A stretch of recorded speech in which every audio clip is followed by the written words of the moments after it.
Bueno, continuamos con la parte C del tema 4, referente a la transmisión de señales. En los apartados anteriores hablamos de la serie de Fourier y de la transformada de Fourier. En esta oportunidad vamos a presentar unas pautas para reducir los cálculos de los coeficientes de Fourier. El tema está dividido solamente en dos partes. Vamos a hacer una clasificación básica de las funciones desde el punto de vista de que si son pares o impares, y después vamos a hablar un poco sobre las condiciones de Dirichlet que se le aplica a una función que se puede desarrollar a través de los coeficientes de Fourier. Entonces vamos con la primera parte, funciones pares y funciones impares.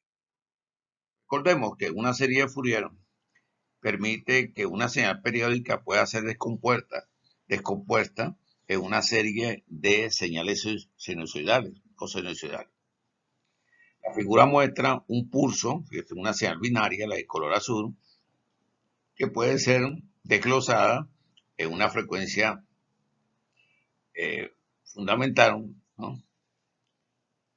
En una segunda armónica, en una tercera armónica, en una cuarta armónica. Entonces, ¿qué significa esto? Que una función binaria, un pulso que es periódico, tiene que ser periódico, se puede representar por una serie de señales sinusoidales y cosinusoidales.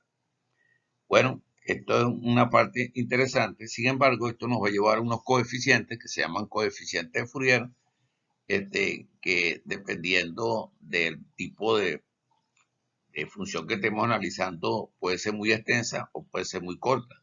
Y de eso trata este video, de dar algunas indicaciones de cómo reducir esos cálculos. Bueno, cuando realizamos la clasificación de las funciones en pares e impares, la podemos ver desde un punto de vista, de un punto de vista matemático, el análisis de un punto de vista matemático y el análisis de un punto de vista gráfico. Las funciones, cuando se clasifican en pares o impares, matemáticamente se representan con estas ecuaciones, ¿no? Una señal es par cuando f de menos x igual a f de x. Y una señal es impar cuando f de x igual a menos f de menos x. Esto lo vamos a tratar en las próximas láminas con mayor detenimiento. Sin embargo, aunque estamos clasificando las funciones en pares o impares, hay funciones que no son pares ni impares, entonces se dice que no tienen paridad. Pero bueno, lo que está mostrado en la lámina es cómo se presentan matemáticamente las funciones pares o las funciones impares, basado en estas ecuaciones que están aquí. Ahora bien, estas funciones pares e impares pueden ser analizadas matemáticamente, como acabamos de ver, pero también gráficamente. En la figura se muestra un plano cartesiano.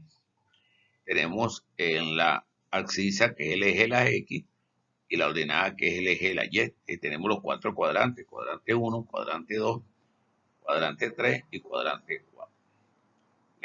Una función es par cuando es simétrica con respecto al eje Y. ¿Dónde está el eje Y? Aquí.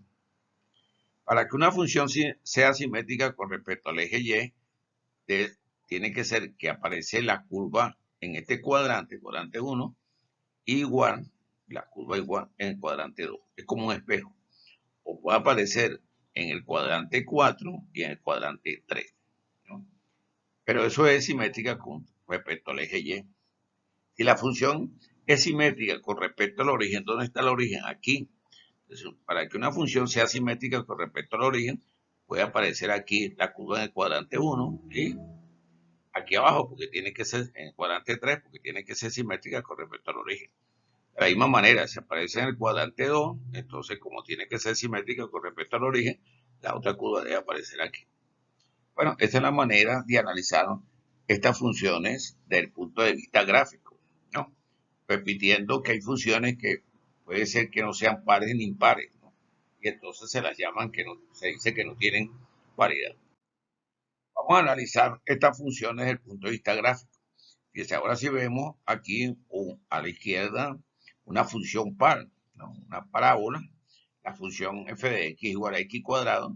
Aquí la hemos llamado igual a x cuadrado. ¿Por qué es una función par? Bueno, porque es simétrica con respecto al eje Y. Fíjense que lo que está a la derecha del eje Y igual a lo que está a la izquierda del eje Y. La mitad de la derecha del eje Y es un espejo de la mitad de la izquierda del eje Y. Entonces, es muy sencillo determinar si una función es par desde el punto de vista gráfico. Si la función es impar, entonces tenemos la siguiente situación, que es simétrica con respecto al origen. Fíjense que la curva aparece en el cuadrante 1 y en el cuadrante 3. Son iguales, pero inversas, ¿no? Si se traza por el origen una recta que corte la curva en este punto y la recta corte a esta otra curva en este punto, esta distancia tiene que ser igual. Es una manera de chequear también de que la función es impar. Entonces, este es el análisis desde el punto de vista gráfico.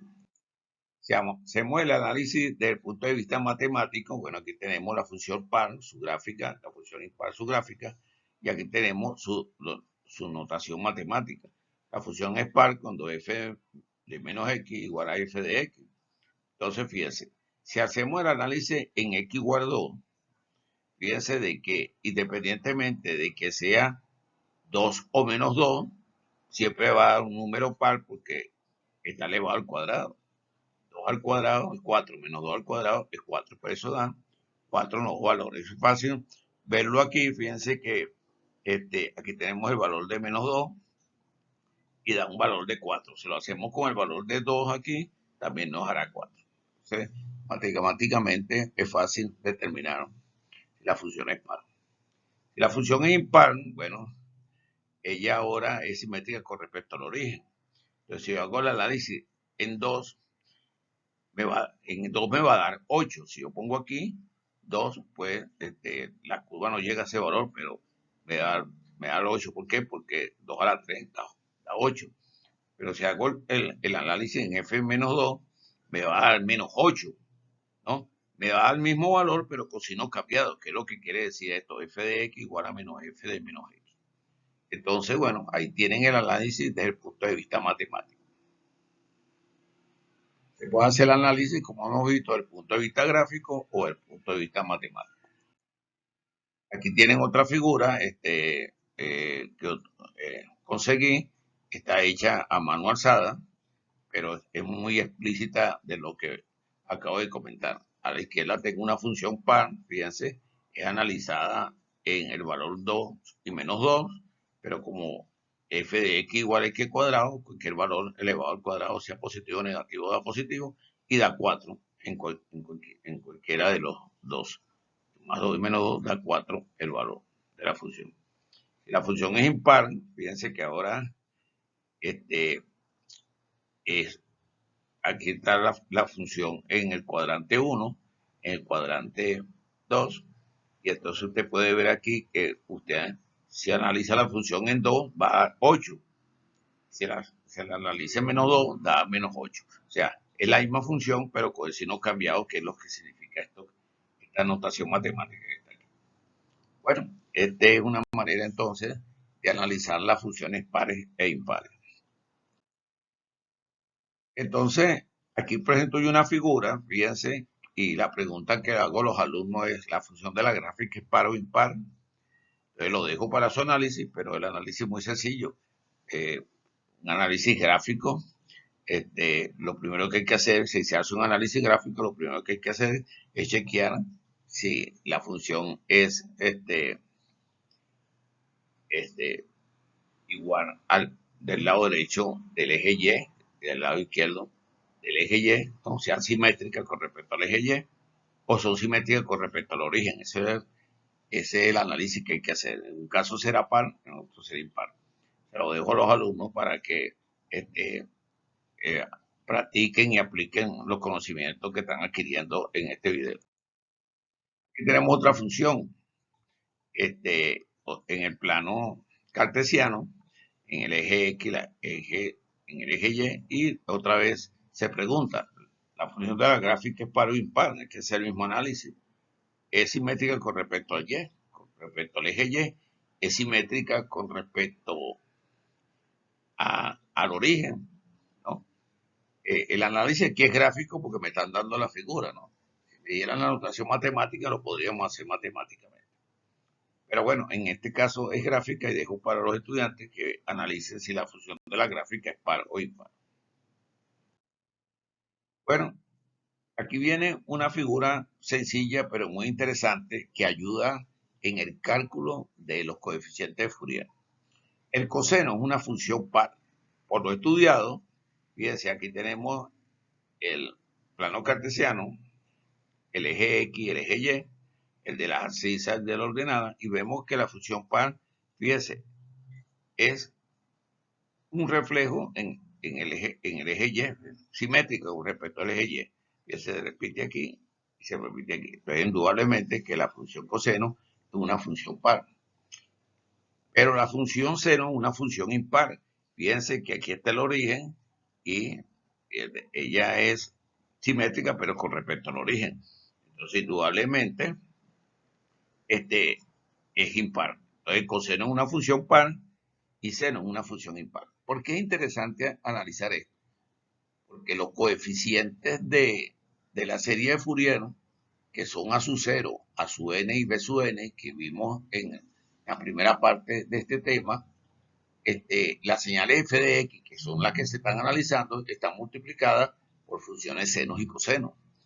Entonces, es interesante saber que la función f de x, si es multiplicada por una función coseno, podría ser par, y si es multiplicada por una función seno, podría ser impar. Eso lo analizaremos ahorita. Pues cuando usted multiplica f de x por coseno o f de x por seno, está multiplicando dos funciones. Y hay que analizar si el producto de estas funciones es par o impar.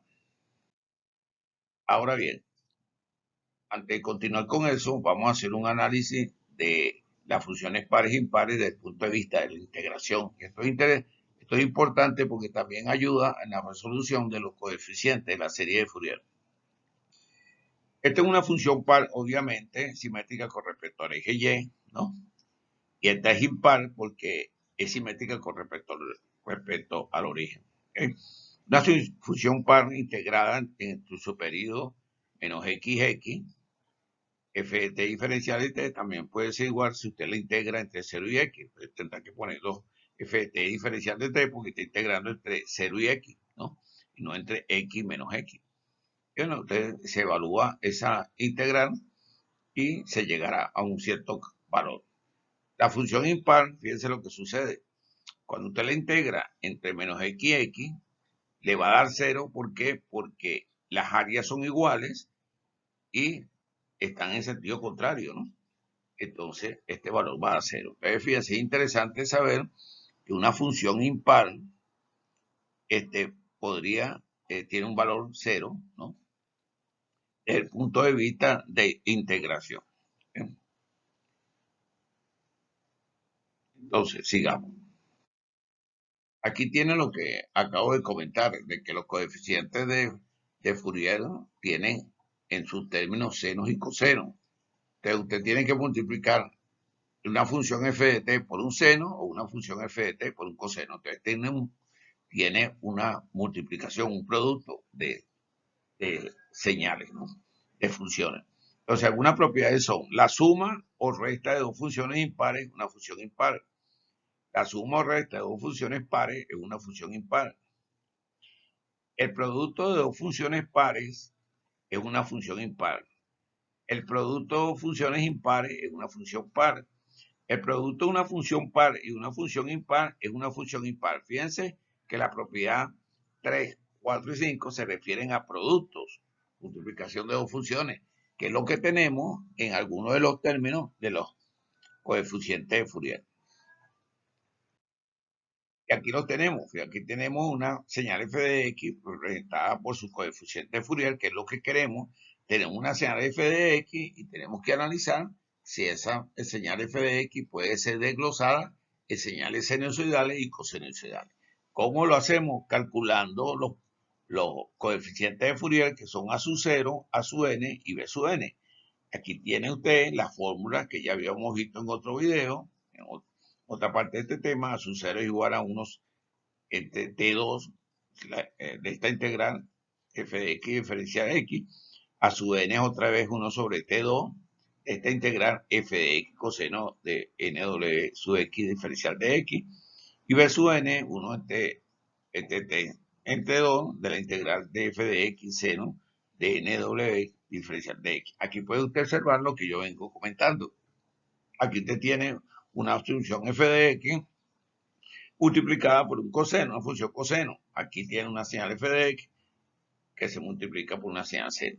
Aquí está. Estos productos pueden generar una función par o una función impar. Y eso es importante saberlo cuando se está haciendo un análisis de los coeficientes de Fourier.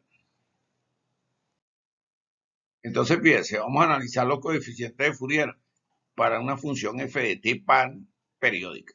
Importante, pues tiene que ser periódica. La figura muestra una señal f de t periódica. Es periódica porque es simétrica con respecto, es par porque es simétrica con respecto al eje Y es periódica porque, aunque aquí no lo muestra, se va a repetir en este intervalo. Hay que calcular los coeficientes A sub 0, A sub n y B sub n. A sub 0, bueno, está como el periodo es t medio menos t medio, bueno, aquí está entre la integral entre menos t medio y t medio, ft diferencial de t. Si lo hace entre 0 y t medio, sea la mitad, por eso es que aparece aquí 4, pues, por 2. Igual, entonces tiene que evaluarla. Pues. A sub n también tiene que evaluarla haciendo el mismo análisis. Pero observen lo siguiente. Si la función f de t es par y periódica, cuando usted analice B sub n va a ser 0, porque es una función impar evaluada en límite simétrico. Con una función impar evaluada en límite simétrico es 0. ¿Por qué una función impar? Porque 0 es una función impar y esta es una función impar.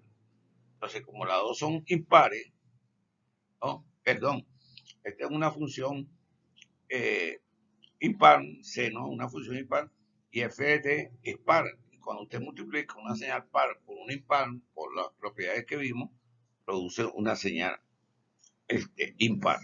Y una señal impar evaluada en límite simétrico, que son simétricos, usted lo puede ver aquí, eso va a ser. Ustedes fíjense, en un análisis de una señal periódica par, ya B sub n, ya usted sabe que no tiene que calcularlo porque da 0.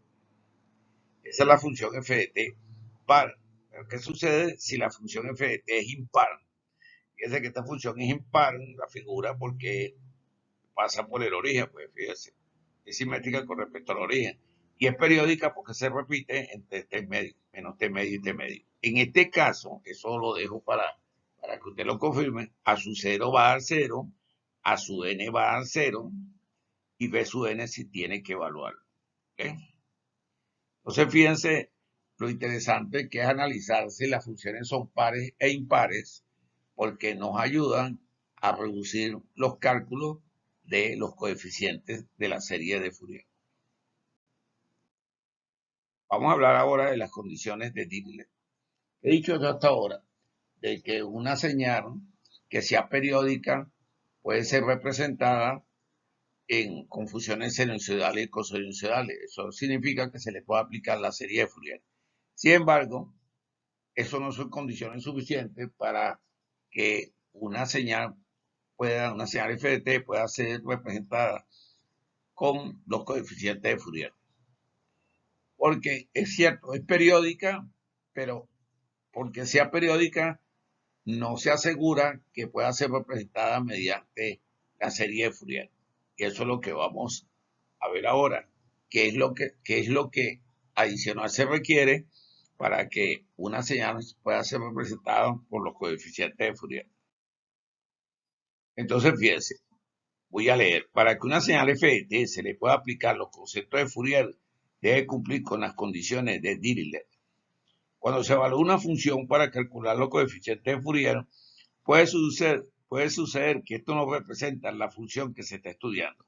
Usted calcula A su n, b su n, pero a lo mejor los valores que le están dando no van a representar la señal f de t. Entonces, para conocer si una función realmente está representada por la serie de Fourier, se debe cumplir con las condiciones de Dirichlet. ¿Cuáles son? La primera es la función f de t presenta un número finito de discontinuidades en un periodo. La segunda es la función f de t debe tener un número finito de máximo y mínimo en un periodo. Y la tercera condición es la integral del valor absoluto. Fíjense que aquí está el valor absoluto, debe tener un valor finito. Esto que es menos infinito, lo que quiere decir que esta integral de este valor absoluto tiene que dar un valor, ¿no? Para que pueda cumplir con la tercera condición de Dirichlet. Entonces, fíjense, no es suficiente que la señal sea periódica. También tiene que cumplir con estas tres condiciones para que se le pueda aplicar la serie de Fourier y que los parámetros que dan los coeficientes sean representativos de la señal f de t. Entonces, repetí aquí otra vez en esta lámina las tres condiciones para tenerlas presentes, pero abajo dice, si se cumplen estas tres condiciones, entonces la serie de Fourier que se calculó para una f de t converge en todos los puntos de la función f de t continua. ¿Qué es converger? Que los valores que nos están dando están representando la función f de t. Fíjense, en las condiciones de Dirichlet hay una que habla de las discontinuidades. Que las discontinuidades de la señal f de t tienen que ser medibles, ¿no? Tienen que ser finitas. Entonces, en los puntos donde hay discontinuidad, la serie va a converger a un valor, al promedio del límite por la izquierda y el límite por la derecha. Esto que está aquí que dice el límite cuando t tiende a t1 negativo, lo que quiere decir que el límite tiende a t1 por la izquierda de la función y esta que tiende al límite por la derecha de la función. Esto es importante porque estamos hablando de las discontinuidades de la señal. Entonces, hay que hacer un promedio de estos límites y en ese punto es donde tiende la serie de Fourier. Hay series que son discontinuas, entonces se tiene que ver dónde convergen y hay que ver en cuántos términos se va a trabajar. Si hay muchas discontinuidades, va a ser difícil definirlo. Por eso es importante que cumpla con la función, la condición de Dirichlet, que las discontinuidades tienen que ser finitas. Entonces, fíjense, la razón de la convergencia, o sea, esto que estoy hablando de que tienen que ser finitas. La razón de la convergencia de una serie se refiere a cuántos términos debe considerarse para que sea una expansión realista de la función y esté definida por los coeficientes a su n y a su n. Aquí tiene usted, le presento de nuevo la fórmula de una función f de x representada por su coeficiente de Fourier. Usted puede ver que hay una sumatoria de términos cosenos y senos. Y aquí está su n, y aquí está su 0, y aquí está b su n. Entonces, ¿qué pasa? Esto va a una serie de términos, ¿no? Una serie de términos. Si la serie requiere pocos términos, o sea que este cálculo a pocos términos, entonces eso lo que nos lleva es que la serie que estamos calculando se parece a la función original. Entonces podemos decir, caramba, esta coeficiente que nos están dando, si no está representando fehacientemente la función que le estamos aplicando la serie de Fourier. Entonces vamos a analizar estas tres funciones en unas gráficas para saber si estas gráficas que están aquí, las funciones que se presentan en la gráfica, cumplen con las condiciones de Dirichlet. Entonces, fíjense, la primera condición dice, la función f de t debe tener un número finito de máximos y mínimos, ¿no? La función f de t debe tener un número finito de máximos y mínimos. Y aquí presentamos dos funciones, la gráfica a la izquierda y la gráfica a la derecha. Lo primero que observamos es que la señal es periódica, y esa es la condición básica para aplicar la serie de Fourier. Que la señal sea en un periodo, ¿no? Entonces, que sea periódica. Aquí observamos que esta señal es periódica porque se repite en este periodo, que está aquí llaman T sub 0. ¿Qué pasa aquí? La señal es periódica, ya que se repite un intervalo de tiempo, pero se observa que hay finitos máximos y mínimos en un periodo de tiempo. Por tanto, la expansión de la serie de Fourier para la señal existe, ¿no? Entonces, fíjense, ¿sabe? Aquí hay un máximo y un mínimo. La cantidad de máximo y mínimo es finito, entonces cumple con la primera función de Dirichlet. Ok. Si vemos la de la derecha, tenemos otra vez una función periódica, porque fíjense que ella se repite en un cierto periodo. Pero ¿qué sucede aquí? Que hay infinitos máximos y mínimos, y por lo tanto la expansión de la serie de Fourier no se puede aplicar. A este no se le puede aplicar la serie de Fourier, a la de la izquierda sí. Entonces, así hemos analizado sencillamente cuando una función cumple con la primera condición de Dirichlet. Analicemos la segunda. La segunda dice que la función f de t representa un número finito de discontinuidad de un periodo, un número finito de discontinuidad. Entonces, allá la primera máximo y mínimo, ¿verdad? Son discontinuidades. Entonces, fíjense, aquí tenemos otra vez una señal periódica porque se repite en un cierto intervalo. Pero fíjate, tiene una discontinuidad aquí. La primera discontinuidad es 1, la segunda discontinuidad que cambia a 0, después una tercera discontinuidad que cambia a 1 y sigue en los siguientes periodos. Pero, ¿qué sucede? Que las discontinuidades son finitas, se pueden contar. Y entonces a esta función se le puede aplicar la serie de Fourier para convergerla a unos valores que nos representan la señal f de t. La figura de la izquierda también es periódica, porque fíjense que se repite en un cierto periodo. Pero ¿qué sucede con las discontinuidades que son infinitas? Observe con cuidado que la amplitud de los escalones que están aquí varía. Entonces no es fácil saber cuántos hay. Entonces a esta señal, a esta función no cumple con la segunda condición de Dirichlet. No se le puede aplicar la serie de Fourier. La tercera condición dice que el valor absoluto de f de t, el valor absoluto de f de t debe tener un valor finito. Si tiene un valor finito, quiere decir que es integrable, que es lo que dice aquí, la señal debe ser integrable en un periodo de tiempo. Aquí dice que la integral del valor absoluto tiene que ser menos de infinito. Si es menos de infinito es porque tiene un valor finito, entonces se puede integrar. Aquí se ve claramente que esta señal se puede integrar porque ella es periódica en un intervalo y esto se puede hacer, se puede representar con dos integrales, una que vaya de, si el periodo es este que está aquí, una parte tendrá un valor 0 y la otra tendrá un valor que le podemos decir que es 1. Entonces esto es integrable totalmente. En cambio, la figura de la derecha, que representa una señal tangente, porque esta es la curva de una señal de una tangente, se ve que no es absolutamente integrable en el periodo de tiempo porque tiene valores que tienen infinitos. No le puedes aplicar a esta la serie de Fourier para calcular su coeficiente. Entonces, fíjense, de una forma sencilla he mostrado las tres condiciones de Dirichlet que tienen que ser cumplidas para lograr que a una función f de t puedan aplicarse los coeficientes de Fourier. Vamos a hacer este análisis con esta figura que está aquí. Analiza la expansión de la serie de Fourier de la función de la figura. Entonces dice, la función se puede representar a través de los coeficientes de Fourier. Bueno, cuando vemos la figura nos damos cuenta de que es periódica. Fíjense que son unos pulsos que se repiten en el tiempo en un plano cartesiano, de menos pi a 0 y de 0 a pi. De menos pi a 0 vale menos 1, de 0 a pi vale 1. Entonces, la primera condición es fácil. Esta es una función periódica y aparentemente se le puede aplicar, la serie Fourier, o sea, que ella puede converger. ¿Qué significa converger? Llevarla a unos valores de los coeficientes de Fourier que representen la función f de x. Entonces, fíjense,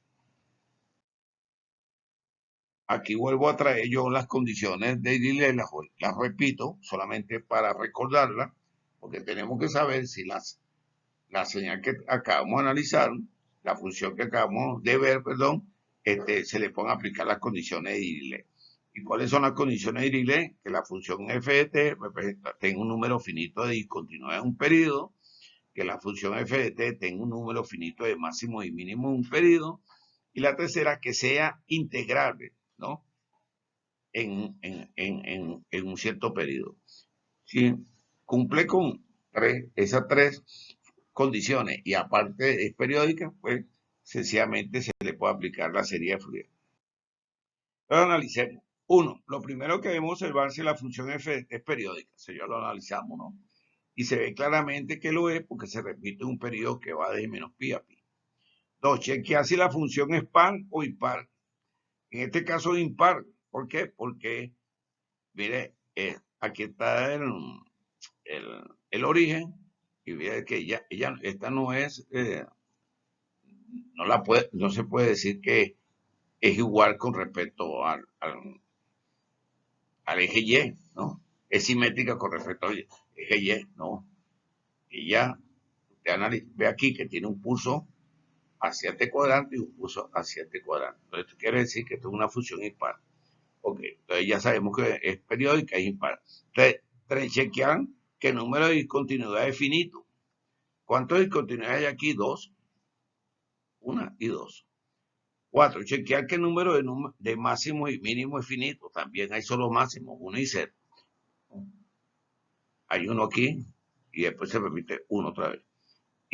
Y 5. Chequear si es integrable en el periodo de tiempo. Indudablemente, pues el análisis que hemos hecho anteriormente, que esta figura, esta gráfica, esta función es integrable en ese periodo. Entonces se le puede aplicar las funciones, las coeficientes de Fourier y representarla con estos coeficientes.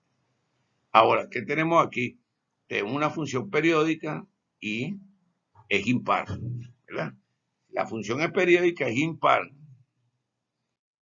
Nos vamos aquí y analizamos los coeficientes de Fourier. ¿Cuáles son los coeficientes de Fourier? A sub 0, A sub n y B sub n. Por lo explicado en este video, A sub 0 es 0, A sub n es 0 y lo que quiere evaluar esta que está aquí, B sub n, 2 sobre t, la integral entre menos t medio y t medio, de f de t seno de nwt, diferencial de t. Entonces, la que hay que calcular es esta que está aquí. Y eso lo dejo como actividad para el alumno. Confirme que B sub n es igual a 0 para n par y 4 sobre n pi para n impar. Como usted le dio B sub n, ese B sub n va a depender del valor de n. Entonces, cuando usted lo desarrolle, se va a dar cuenta de que tiene que analizar el coeficiente B sub n para cuando n es par y cuando n es impar, ¿no? Y yo le estoy diciendo cuánto vale, que B sub n igual a 0 para n par cuando n es par y vale 4 sobre n pi para n impar. Y después escriba cuál es la expresión de la serie de Fourier. Aquí está la expresión general, lo que tiene que en función de lo que acabo de decir, fíjese, ya usted sabe que este es 0 y esta también es 0, entonces lo que tiene que escribir esta en función de unos cuantos n que usted desarrolle. Bueno, y así he terminado esta presentación, que espero que le haya dado pautas para reducir los cálculos de las series de Fourier.